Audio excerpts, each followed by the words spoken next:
Welcome to my channel. ఈరోజు మనం రుచికరమైన మరియు ఆరోగ్యకరమైన ఆలు పోహా ఎలా తయారు చేయాలో చూద్దామా. ముందుగా పోహాని శుభ్రంగా కడిగి పక్కన పెట్టుకోవాలి మరియు ఆలుని ఉడికించుకొని స్లైస్గా కట్ చేసుకోవాలి. గ్యాస్ వెలిగించుకొని ఒక కడాయి పెట్టుకోవాలి.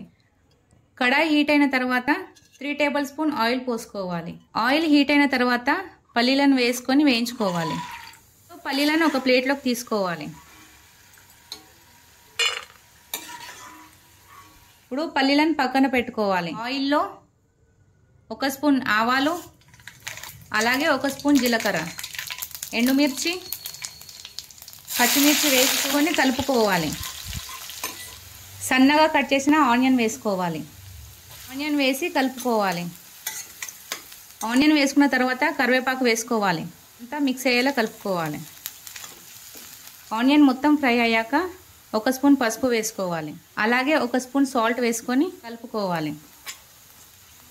ఇప్పుడు ఉడికించిన ఆలును వేసుకొని అంతా మిక్స్ అయ్యేలా కలుపుకోవాలి. ఆలు పోహాని మనం మార్నింగ్ బ్రేక్ఫాస్ట్కి అయినా లేదా సాయంత్రం టిఫిన్కి అయినా తీసుకోవచ్చు. ఇప్పుడు 2 నిమిషాల కోసం మనం మూత పెట్టేసి గ్యాస్ ఫ్లేమ్ని లో పెట్టుకోవాలి. ఇప్పుడు మూత తీసి చూసుకుందాం. ఇప్పుడు ముందుగా కడిగి పెట్టిన పోహాని వేసుకొని అంతా మిక్స్ అయ్యేలా కలుపుకోవాలి. అటుకులను మరీ ఎక్కువసేపు నానబెట్టకండి, లేకపోతే అటుకులు మెత్తగా అయిపోతాయి. ఇప్పుడు కట్ చేసి పెట్టిన కొత్తిమీర వేసుకోవాలి. అలాగే వేయించి పెట్టుకున్న పల్లీలు వేసుకొని అంతా మిక్స్ అయ్యేలా ఒకసారి కలుపుకోవాలి.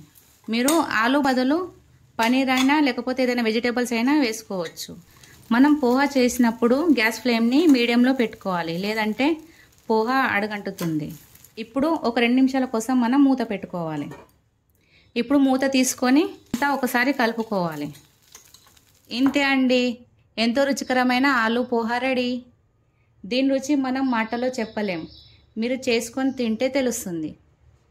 ఈ వీడియో మీకు నచ్చినట్లయితే నా ఛానల్ని లైక్ చేయండి, షేర్ చేయండి, సబ్స్క్రైబ్ చేసుకోండి, అలాగే కామెంట్ కూడా చేయండి.